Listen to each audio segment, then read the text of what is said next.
সংবাদের শুরুতেই দেখে নেব আজকের শিরোনাম।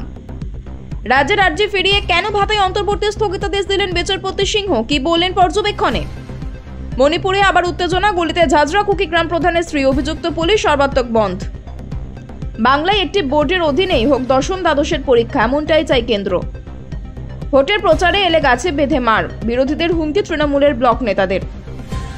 অপরাজিতা বিলেই শেষ নয়, নারী ও শিশু সুরক্ষায় একাধিক বড় পদক্ষেপ রাজ্যে, জানালেন শশী পাঁজা। বিস্তারিত খবরে যাওয়ার আগে ভিডিওটিতে একটি লাইক দিন এবং পরবর্তী আপডেট পাওয়ার জন্য চ্যানেলটিকে সাবস্ক্রাইব করে রাখুন। এখন বিস্তারিত খবর। রাজ্যের বক্তব্য, সুপ্রিম কোর্টের রিভিউ পিটিশন দাখিল করা হয়েছে, সেখানে মামলা বিচারাধীন। এই অবস্থায় আপাতত ওই কর্মীদের ভাতা দেওয়া হোক, কিন্তু বিচারপতি সিংহ তাতে সায় দেননি। আদালতের রায়ের ফলে চাকরিহারা গ্রুপ সি এবং গ্রুপ ডি কর্মীদের প্রতি মাসে ভাতা দেওয়ার সিদ্ধান্ত নিয়েছিল রাজ্য, কিন্তু শুক্রবার রাজ্যে সেই সিদ্ধান্তে অন্তর্বর্তী স্থগিতাদেশ দিয়েছেন কলকাতা হাইকোর্টের বিচারপতি অমৃতা সিংহ। তিনি জানিয়েছেন 26শে সেপ্টেম্বর পর্যন্ত বা আদালত যতদিন না পরবর্তী নির্দেশ দিচ্ছে ততদিন ভাতা দিতে পারবে না রাজ্য। আদালত জানিয়েছে 4 সপ্তাহের মধ্যে রাজ্যকে হলফনামা জমা দিতে হবে, তার 15 দিনের মধ্যে পাল্টা হলফনামা দেবেন মামলাকারীরা। হাইকোর্টের এই রায়ে রাজ্য সরকার এবং শাসক দল ধাক্কা খেল বলেই মনে করছেন অনেকে। গত 15ই মে রাজ্যের শ্রম দফতর বিজ্ঞপ্তি জারি করে ভাতা দেওয়ার ঘোষণা করেছিল। সেখানে বলা হয়েছিল চাকরিহারা গ্রুপ সি এবং গ্রুপ ডি কর্মীদের মানবিক কারণে ভাতা দেওয়া হবে, তাদের পরিবারের কথা ভেবেই ওই পদক্ষেপ করা হচ্ছে। সেই অনুযায়ী গত 1 এপ্রিল থেকে গ্রুপ সি এবং গ্রুপ ডি কর্মীদের যথাক্রমে 25,000 এবং 20,000 টাকা দেওয়া শুরু করা হয়। রাজ্যের বক্তব্য, সুপ্রিম কোর্টে রিভিউ পিটিশন দাখিল করা হয়েছে, সেখানে মামলা বিচারাধীন। এই অবস্থায় আপাতত ওই কর্মীদের ভাতা দেওয়া হোক। কাদের ভাতা দেওয়া হবে তা চিহ্নিত করার জন্য একটি স্ক্রিনিং কমিটি গঠন করা হয়। বিচারপতি সিংহ তার পর্যবেক্ষণে প্রশ্ন তুলেছেন, আদালতের নির্দেশে বাতিল হওয়া অশিক্ষক কর্মচারীদের কিভাবে আর্থিক সহায়তা দিতে পারে রাজ্য? তিনি বলেন, কোর্ট বেতন ফেরতের নির্দেশ দিয়েছে আর রাজ্য তাদের ভাতা দিচ্ছে। এই সুবিধা দেওয়ার কোনো যুক্তি নেই। রাজ্যের পদক্ষেপ আদালতের নির্দেশ অমান্য করছে, এমন আর্থিক প্রকল্প বাতিল হওয়া উচিত। মামলাকারীদের হয়ে সওয়াল করেন আইনজীবী বিকাশ রঞ্জন ভট্টাচার্য, সুদীপ দাশগুপ্ত, ফিরদৌস শামীম, বিক্রম বন্দ্যোপাধ্যায় এবং গোপা বিশ্বাস। তাদের বক্তব্য, জনসাধারণের করের টাকা এভাবে খরচ করা যায় না। আদালতের নির্দেশের বাইরে গিয়ে কোনো প্রকল্প করা উচিত নয় রাজ্যের ভাতা দেওয়ার সিদ্ধান্ত সংবিধানের 14, 16, 21, 144, 162 ও 282 অনুচ্ছেদে লঙ্ঘন করেছে। তারা উল্লেখ করেন 2023 সালে একটি রায় সুপ্রিম কোর্ট বলছে আইনসভা সাংবিধানিক আদালতের রায় বাতিল করতে পারে না। লাংচেং মানবি গ্রামের বাসিন্দা নিহত বৃদ্ধা ছিলেন কুকিজো জনগোষ্ঠীর মহিলাদের নেত্রী। মেয়েতে প্রভাবিত রাজ্য সরকারের পুলিশ তাকে পরিকল্পিতভাবে খুন করেছে বলে অভিযোগ। কুকি জনজাতির এক গ্রাম প্রধানের স্ত্রীর গুলিবিদ্ধ হয়ে মৃত্যুর ঘটনায় নতুন করে উত্তেজনা ছড়ালো মণিপুরে। ওই ঘটনার প্রতিবাদে চূড়াচাঁদপুর সহ জনজাতি অধ্যুষিত জেলাগুলিতে শুক্রবার সর্বাত্মক বন্ধ পালিত হয়েছে। বৃহস্পতিবার রাতে চূড়াচাঁদপুরের হাইচাংলোক এলাকায় কুকি জঙ্গিদের বিরুদ্ধে অভিযান চালিয়েছিল নিরাপত্তা বাহিনী। সে সময় দুতরফের গুলির লড়াইয়ে মাঝে পড়ে হৈখলগিং হাউকিপ নামে এক কুকিজো জনগোষ্ঠীর বৃদ্ধা নিহত হন। তিনি স্থানীয় গ্রাম প্রধানের স্ত্রী ছিলেন। মণিপুরে জনজাতিদের রাজনৈতিক সংগঠন ইন্ডিজিনাস ট্রাইবাল লিডার্স ফোরামের অভিযোগ, লাংচেন মানবি গ্রামের বাসিন্দা ওই বৃদ্ধা ছিলেন কুকিজো সম্প্রদায়ের মহিলাদের নেত্রী। মেয়েতেই প্রভাবিত রাজ্য সরকারের পুলিশ তাকে পরিকল্পিতভাবে খুন করেছে বলে অভিযোগ তুলে বৃহস্পতিবার রাত থেকেই বন্ধ পালন শুরু হয় কুকি প্রভাবিত এলাকায়। শুক্রবার মণিপুরের পাহাড়ি এলাকায় দিনভর বন্ধ সমর্থকদের সঙ্গে পুলিশের বিক্ষিপ্ত সংঘর্ষ হয়েছে। পরিস্থিতি মোকাবেলায় নতুন করে আধা সেনা মোতায়েন হয়েছে চূড়াচাঁদপুরের কিছু অঞ্চলে। বাংলার শিক্ষা ব্যবস্থায় পরিবর্তন আনার কথা ভাবছে কেন্দ্রীয় সরকার। কেন্দ্রের একটি সূত্র থেকে এমনই খবর পাওয়া গিয়েছে। শুধু পশ্চিমবঙ্গ নয়, দেশের আরও 6টি রাজ্যের জন্য কেন্দ্র এমন ভাবনা চিন্তা করেছে বলে জানা গিয়েছে। তবে এই বিষয়ে রাজ্য সরকার এখনো কিছুই জানে না বলে খবর। জানা গেছে সিবিএসই বা এসএসসি যেমন দ্বাদশ ও দ্বাদশের পরীক্ষার আয়োজন করে, একটি বোর্ডের অধীনে পড়ুয়াদের 2টি শ্রেণীতে পরীক্ষা দিতে হয়। পশ্চিমবঙ্গ সহ দেশের 7টি রাজ্যের ক্ষেত্রে এমনই চিন্তা ভাবনা করছে কেন্দ্রীয় সরকার। তারা চাই রাজ্যগুলিতে একটি বোর্ড থাকুক। বর্তমানে বাংলায় 10ম শ্রেণীর পরীক্ষা বা মাধ্যমিক পরীক্ষার আয়োজন মধ্যশিক্ষা পর্ষদ, আর দ্বাদশ শ্রেণীর পরীক্ষা বা উচ্চ মাধ্যমিক পরীক্ষা আয়োজন করে উচ্চ মাধ্যমিক শিক্ষা সংসদ। কেন্দ্রীয় সরকার চায় যে কোনো একটি বোর্ড থাকুক, সেই বোর্ডের অধীনে 10ম ও দ্বাদশ শ্রেণীর পরীক্ষা নেওয়া হোক। কেন্দ্রীয় সরকারের সূত্র থেকে জানা গেছে, পশ্চিমবঙ্গ ছাড়াও যে রাজ্যে 2টি বোর্ডের বদলে একটি বোর্ডের মাধ্যমে পরীক্ষা নেওয়ার কথা বলা হতে পারে সেগুলি হলো কেরালা, অন্ধ্রপ্রদেশ, তেলেঙ্গানা, মণিপুর, ওড়িশা, অসম।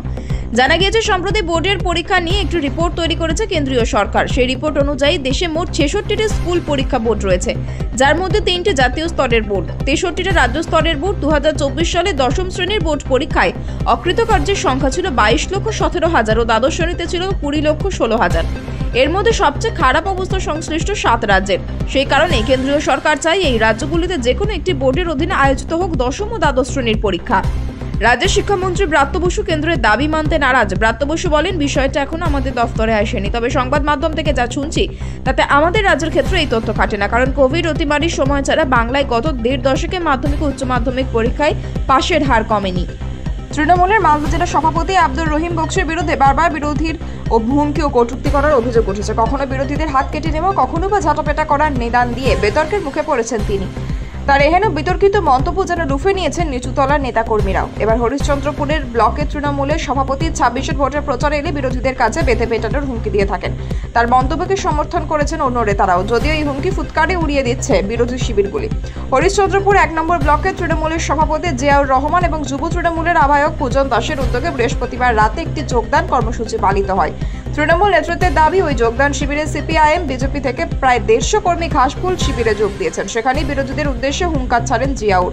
তিনি বলেন, মানুষের সঙ্গে মানুষের লড়াই বাঁধিয়ে দেওয়ার যে রাজনীতি বিজেপি করছে সেটা জনগণ ধরে ফেলেছে। মানুষ এখন তৈরি হয়ে আছে একে প্রচারের হাতিয়ার করে। বিজেপি যদি 26 নির্বাচনে মানুষের কাছে ভোট চাইতে আসে তবে তাদের গাছে বেঁধে রাখা হবে। জনগণ এই সিদ্ধান্ত নিয়ে ফেলেছে। গত পঞ্চায়েত নির্বাচনে এখানে আমাদের ফল খারাপ হয়েছিল, গত লোকসভা নির্বাচনে আমরা সেটা খানিকটা ঠিক করতে পেরেছি। ব্লক যুব তৃণমূলের আহ্বায়ক পূজন দাসের কথায় বুলবুল খানের এই নেতৃত্বে এলাকায় দল খুব ভালো অবস্থায় রয়েছে। গত পঞ্চায়েত নির্বাচনে আমরা ভালো ফল না করলেও লোকসভা ভোটে ফল ভালো হয়েছে। তৃণমূলের আদর্শে উজ্জীবিত হয়ে সিপিআইএম ও বিজেপি থেকে 150 জন কর্মী আমাদের দলে যোগ দিয়েছেন। এমন আরো বেশ কয়েকটি যোগদান কর্মসূচি করা হবে। 26 নির্বাচনে বুলবুল খানের নেতৃত্বে ওই এলাকা থেকে জোট ও বিজেপি নিশ্চিহ্ন হয়ে যাবে।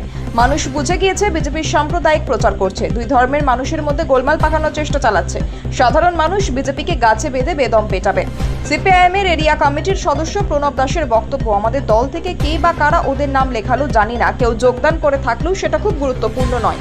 ওরা সবাই তৃণমূল, বহুরূপী হয়ে তারা কংগ্রেস কিংবা সিপিএম এর হয়ে নিজেদের দলে যোগ দিয়েছে। আগে তৃণমূলের লোকজন নিজের দল ঠিক করুক, ওদের একজনের অন্যজনের বিরুদ্ধে মাঠে ঘাটে বিষোদাকার করছে, মানুষ হাসছে। আগে ওরা নিজেদের গোষ্ঠীদ্বন্দ্ব মেটাক, তারপর না হয় অন্য দল থেকে যোগদান করা। আর এসব যোগদানেরই বা কি আছে, ওদের সব রয়েছে। ওরা তো মানুষের ভোটে যেতে না, পুলিশকে দিয়ে ভোট করিয়ে যেতে। যোগদানের গল্প বলে শুধু মানুষকে বিব্রত করার কোনো মানে হয় না। নারী ও শিশুদের সুরক্ষায় প্রশাসনিক কাঠামো জোরদার করেছে রাজ্য সরকার। সেই কথা বিধানসভায় জানালেন রাজ্যের নারী ও শিশু বিকাশ এবং সমাজ কল্যাণ দপ্তরের মন্ত্রী শশী পাঁজা। বিধানসভায় বিভিন্ন বিষয়ে আলোচনা হচ্ছে, সেখানে এদিন বক্তব্য রাখেন মন্ত্রী। রাজ্যের 2.15 কোটি মহিলা লক্ষ্মীর ভান্ডার প্রকল্পে সহায়তা পাচ্ছেন। রাজ্যের মহিলাদের আর্থসামাজিক ক্ষমতায়ন ও সচেতনতা বেড়েছে, সেই কথা এদিন জানানো হয়েছে। নারীদের সুরক্ষায় রাজ্য সরকার উদ্যোগী হয়েছে। গত বছর রাজ্যের তরফে অপরাজিতা বিল আনা হয়, বিধানসভায় সেই বিল পাশ করা হয়েছিল। রাজ্যে বিভিন্ন জায়গায় একসময় গার্হস্থ্য হিংসার অভিযোগ উঠত, পুলিশ প্রশাসন এই বিষয়ে কড়া পদক্ষেপ করতে থাকে। এছাড়াও মুখ্যমন্ত্রী মমতা বন্দ্যোপাধ্যায়ের উদ্যোগে রাজ্যের নারীদের জন্য একাধিক উন্নয়নমূলক প্রকল্প চলছে। কন্যাশ্রী, রূপশ্রী ছাড়াও একাধিক ভাতা আছে। রাজ্যের মহিলারা বিভিন্ন ক্ষেত্রে এগিয়ে আসছেন। রাজ্যের নারীদের সামাজিক মর্যাদা নিশ্চিত হচ্ছে, এই বার্তা সরকারের তরফে দেওয়া হয়। মুখ্যমন্ত্রী নিজেদেরও মহিলাদের সামনে এগিয়ে আসার জন্য বার্তা দেন। আজ শুক্রবার বিধানসভায় মন্ত্রী শশী পাঁজা একাধিক বিষয়ে বক্তব্য রাখেন। সেখানে তিনি জানান, গার্হস্থ্য হিংসা রুখতে রাজ্যে 23টি জেলায় ইতিমধ্যে 28 জন প্রোটেকশন অফিসার নিয়োগ করা হয়েছে। একাধিক অফিসার নিযুক্ত রয়েছেন বড় জেলাগুলিতে। বিপদগ্রস্ত মহিলাদের জন্য চালু হয়েছে 37টি শক্তি সদন, স্বেচ্ছাসেবী সংস্থার মাধ্যমে সেগুলি পরিচালিত হচ্ছে। মন্ত্রী আরও জানান, মুখ্যমন্ত্রী মমতা বন্দ্যোপাধ্যায়ের নির্দেশে নারী ক্ষমতায়নে গত 1 দশকে একাধিক প্রকল্প বাস্তবায়িত হচ্ছে। কন্যাশ্রী, রূপশ্রী, লক্ষ্মীর ভান্ডার, বিধবা বার্ধক্য ভাতা, মানবিক ভাতার মতো প্রকল্পে উপকৃত হচ্ছেন রাজ্যের কোটি কোটি মহিলা। চলতি সময়ে লক্ষ্মীর ভান্ডার প্রকল্পে 2.15 কোটি মহিলা সহায়তা পাচ্ছেন। এছাড়াও 93 লক্ষেরও বেশি মহিলা স্বনির্ভর গোষ্ঠীর সঙ্গে যুক্ত রয়েছেন, সেই কথা এদিন জানানো হয়। মন্ত্রী বলেন, এই সমস্ত প্রকল্প শুধু ভাতা দেওয়ার জন্য নয়, নারীর সামাজিক মর্যাদা ও নিরাপত্তা নিশ্চিত করছে।